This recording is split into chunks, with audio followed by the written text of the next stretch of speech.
Following what's quickly become the norm for a lot of 4th gen groups, IVE is back with their second studio album Revive Plus. This is a major moment on paper. Full-length album, and the inclusion of all member solos in their official studio versions. But in practice, the project ends up feeling a bit split, like it's caught between being a proper studio album and something else, not necessarily in a good way. Hey guys, I know I'm a little late to this one because it's been over a month since the album dropped, but better late than never, right? And if anything, having that extra time let me sit with the songs a bit more and really figure out how I feel about them beyond first impressions. Also, just like my last commentary video, this was partially chosen by you guys. This one came in a very close second to Blackpink's Deadline, so I figured it still deserved its moment. That being said, similar to that video, this isn't going to be my most in-depth, hyper-analytical breakdown, but for slightly different reasons. Let's not waste any more time and jump into the album, starting with Black Hole. We open the album with Black Hole, and conceptually, I actually really like what the song is going for. It uses the idea of a black hole, something that's both destructive and generative at the same time, as a metaphor for this intense, almost inescapable attraction. There's this push and pull between longing and control, and it positions IVE themselves as the force pulling you into their world. It's a strong concept on paper, and it fits nicely with their whole untouchable magnetic identity. Sonically though, I feel a bit more neutral. It leans into that very familiar, inspirational, almost cinematic pop sound, which works for what the song is trying to do.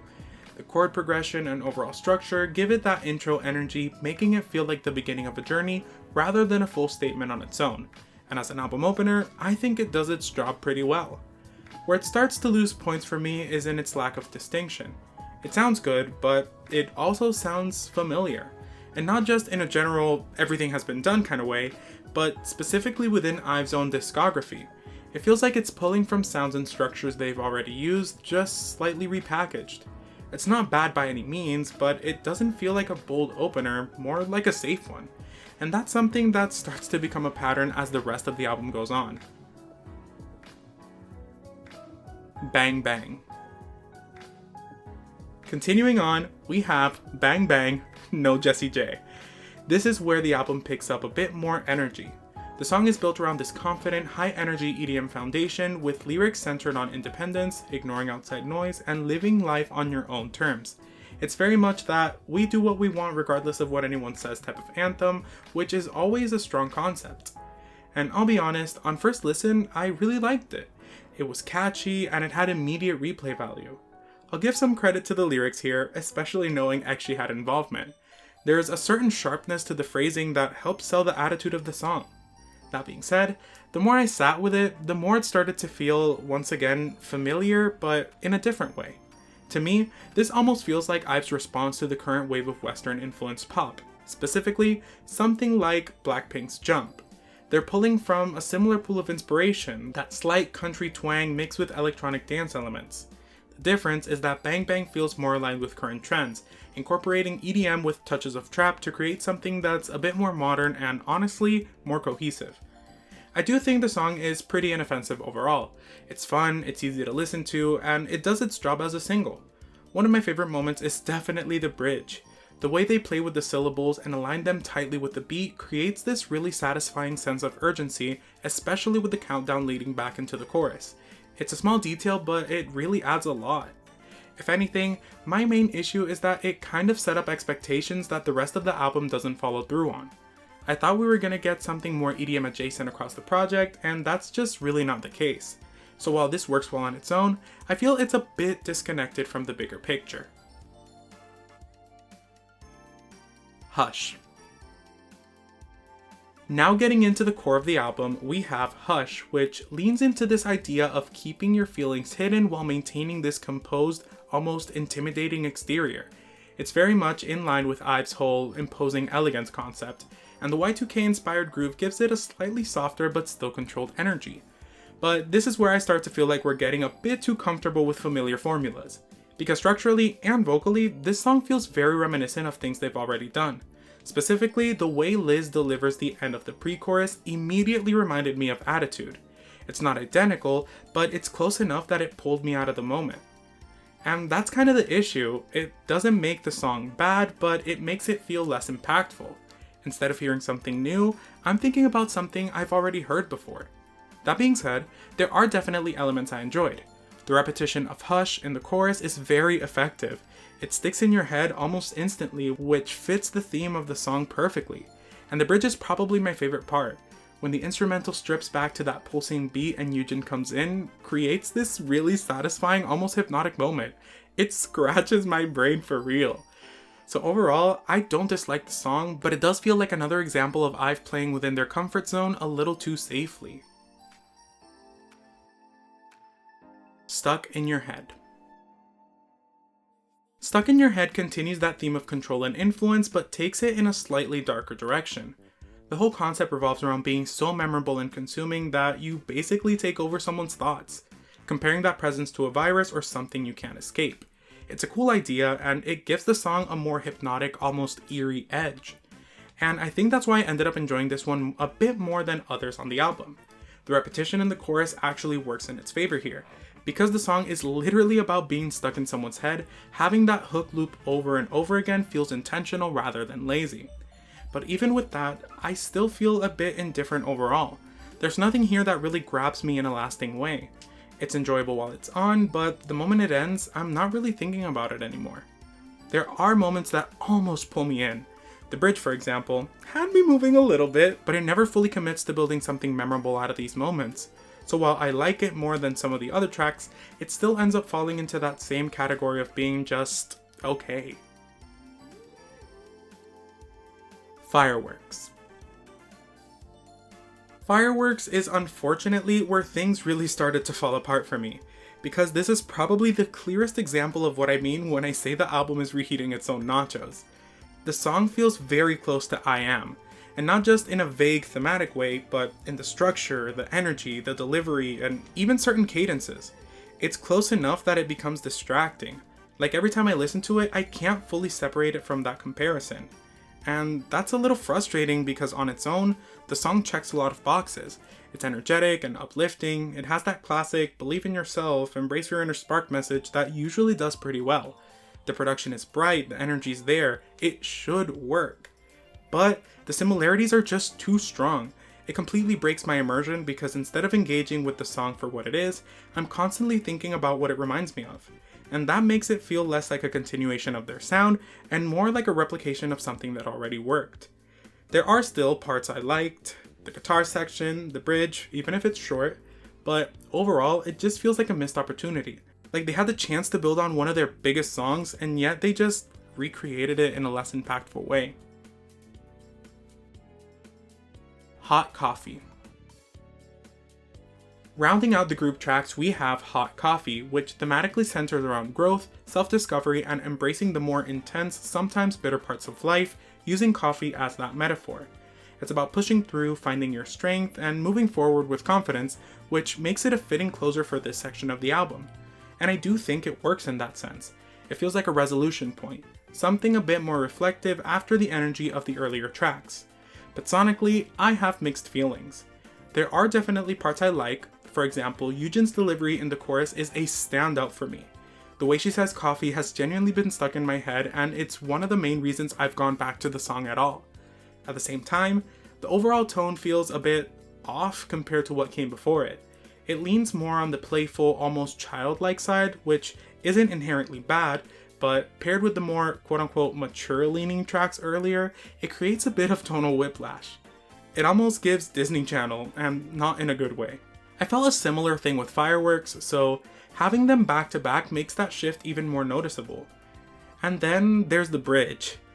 I like that it exists, even if it's short, but the high note feels overproduced to the point where it sounds slightly uncanny. Not because Yujin can't hit it, I know she can, but something in the processing just didn't land right. And I think that kind of sums up how I feel about these songs overall. There are good ideas and even some standout parts, but when you step back and look at the full picture, they just don't come together in a way that feels fully satisfying. 8. Wonyoung solo. Now, like I mentioned earlier, the second half of the album is made up of member solos, starting with Wonyoung's 8. Conceptually, this is probably one of the more interesting ideas on the album. It plays on the symbolism of the number 8, how when you rotate it, it becomes infinity, tying that into the idea of eternal love and identity. There's also the clever wordplay with Youngwon sounding like Wonyoung, reinforcing this idea of lasting presence and self-confidence. On paper, it's smart and it feels very her. And I'll be honest, going into this, I had a bit of history with these solos. I've considered talking about them in multiple videos, but I always ended up scrapping it because I didn't feel like there was enough to really dig into. So revisiting them here, I wasn't expecting much. But 8 actually surprised me, in both good and bad ways. Wonyoung walks a very fine line on this track between a self-aware empowering anthem and something that veers into straight cringe. And the tricky part is, it doesn't fully commit to either. It kind of bounces back and forth throughout the song. There are moments where everything clicks, the production, her delivery, the attitude. Specifically, the tail end of the first verse going into the pre-chorus when she says, "Let's get delirious." It's genuinely one of my favorite parts. It taps into this Y2K club sound that I honestly wish was more present across the entire album. But then there are other moments. The whole meme-driven, hyper-quotable nature of the song is where it starts to lose me. Lines like "I ate" or "left no crumbs," while still somewhat current, already feel like they're on borrowed time. It gives the song a built-in expiration date where what feels trendy now might come across as dated or even cringy later. And I have to be real, the "I left no crumbs" line completely took me out, like full immersion broken. It's one of those moments where I couldn't tell if I was supposed to take it seriously or ironically, and that confusion didn't really work in the song's favor. At the same time, I'm not oblivious to why the lines are here. They're designed to be talked about, they're meant to go viral, to be clipped, shared, memed, and in that sense, they absolutely work. I'm literally talking about it right now because of that. So while I don't fully love the song, I do think it's one of the more interesting ones to discuss. It just depends on whether you see that as a strength or a weakness. Odd, Gaeul solo. Next up is Gaeul's Odd, and this is easily one of the biggest growers on the album for me. When I first heard it through the concert fan cams, I didn't feel much. It didn't stand out and it didn't really leave a strong impression. I was kind of just neutral on it. But hearing the studio version completely shifted my perspective. The production has this really warm, almost dreamy quality that I can only describe as an island sunset. It leans into that 2010s tropical house sound, but in a way that feels soft and reflective, rather than overly bright or commercial.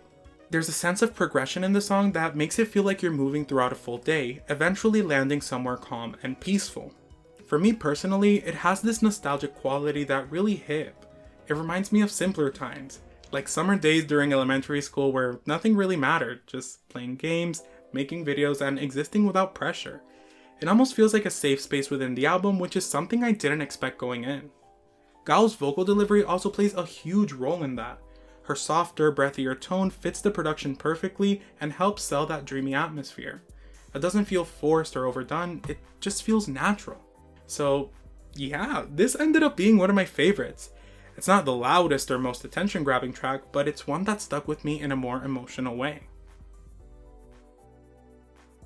Super Icy, Leeseo solo. Now it's time for the maknae, Leeseo's Super Icy, and this is one I'm still kind of going back and forth on. Like Gaeul's track, my first impression came from concert clips, and I wasn't super into it at the time. But hearing the studio version didn't necessarily fix that, it just made my feelings more complicated. Conceptually, it fits Leeseo really well. It leans into that Ice Queen unapproachable persona, being cold as a form of self-protection and setting boundaries. It's a nice contrast to the more traditionally cute maknae image, and I do really appreciate that direction for her. Sonically, it pulls from minimalist hip-hop and trap with a slightly retro edge that keeps it from feeling too heavy. It's stripped back in a way that lets the attitude of the song carry most of the weight, which I think works. But I do have to address the line. Snow Bunny lyric definitely made me pause, and I'm just gonna choose to believe she's talking about skiing because otherwise, yeah, it feels like this is one of those lines that probably should have been reconsidered. Putting that aside though, I actually do enjoy the overall vibe of the track, especially her rap delivery. The song's not perfect, but it's one of the more cohesive solos in terms of concept and execution. It knows what it wants to be, and it sticks to it. and for that alone, it stands out. Unreal, Liz solo. Halfway through the solos, we get Unreal by Liz, which leans into a more emotional, romantic direction. The song centers around this deep, almost faded connection, something that feels bigger than just coincidence, like an invisible thread tying two people together. And honestly, this is just a solid pop song. It doesn't try to reinvent the wheel, but it executes its concept really well. The chorus is especially strong. It's structured in a way that feels satisfying and full, and Liz's delivery really elevates it. Her vocals bring the emotion needed to sell that unreal feeling the song is going for. My main issue is more about what's missing.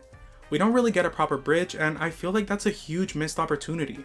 This could have been the perfect moment to strip things back and let Liz fully showcase her vocal ability. Even if she didn't go all out with runs or high notes, just having that dynamic shift would have added a lot more depth to the song. Instead, we go straight into repeating the chorus, which makes the ending feel a bit less impactful than it could have been. That being said, it's still one of the more complete feeling tracks here.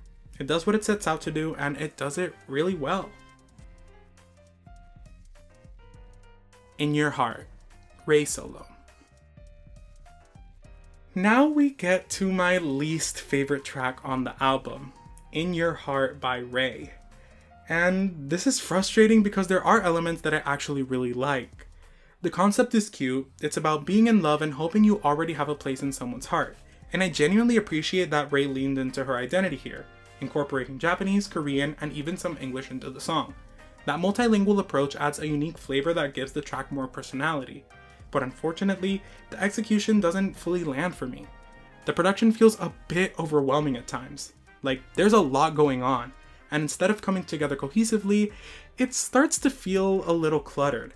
At certain points, it genuinely sounds like Hatsune Miku's about to jump in, and while that kind of hyperpop, J-pop inspired sound can work, here it feels like it just slightly missed the mark. It's like they were aiming for that cute magical girl energy but didn't quite commit enough to make it feel polished. Because of that, the song ends up feeling choppy and a bit disjointed. I think if it had a longer runtime and more space to develop its ideas, it might have worked better. But as is, everything feels a bit rushed.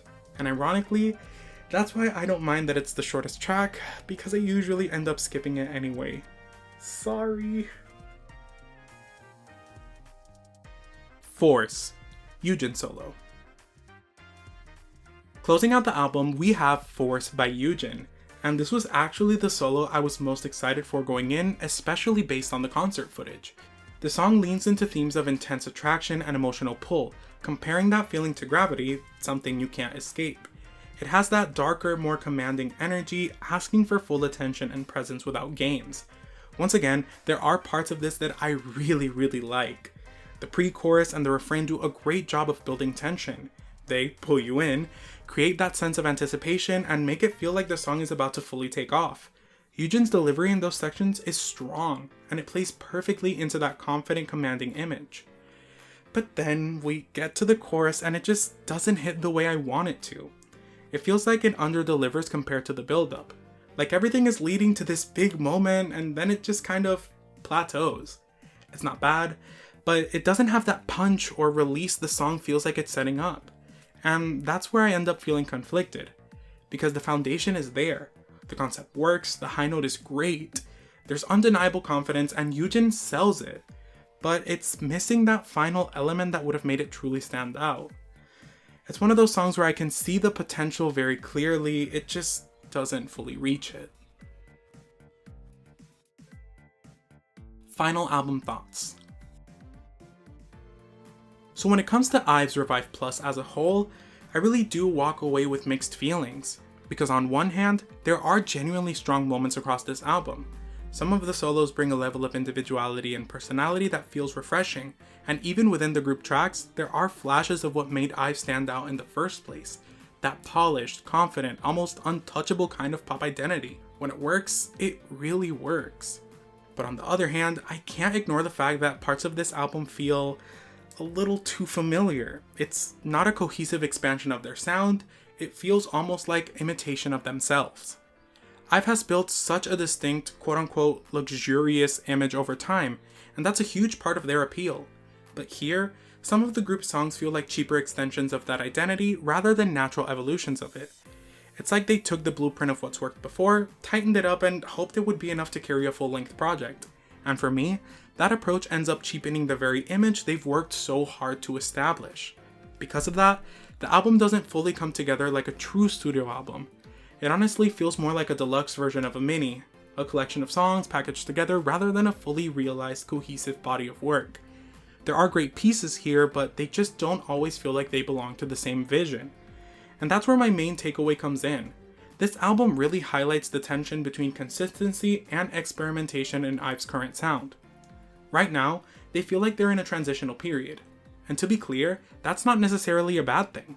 They're incredibly successful and they've already solidified their place, so one project isn't going to suddenly derail them.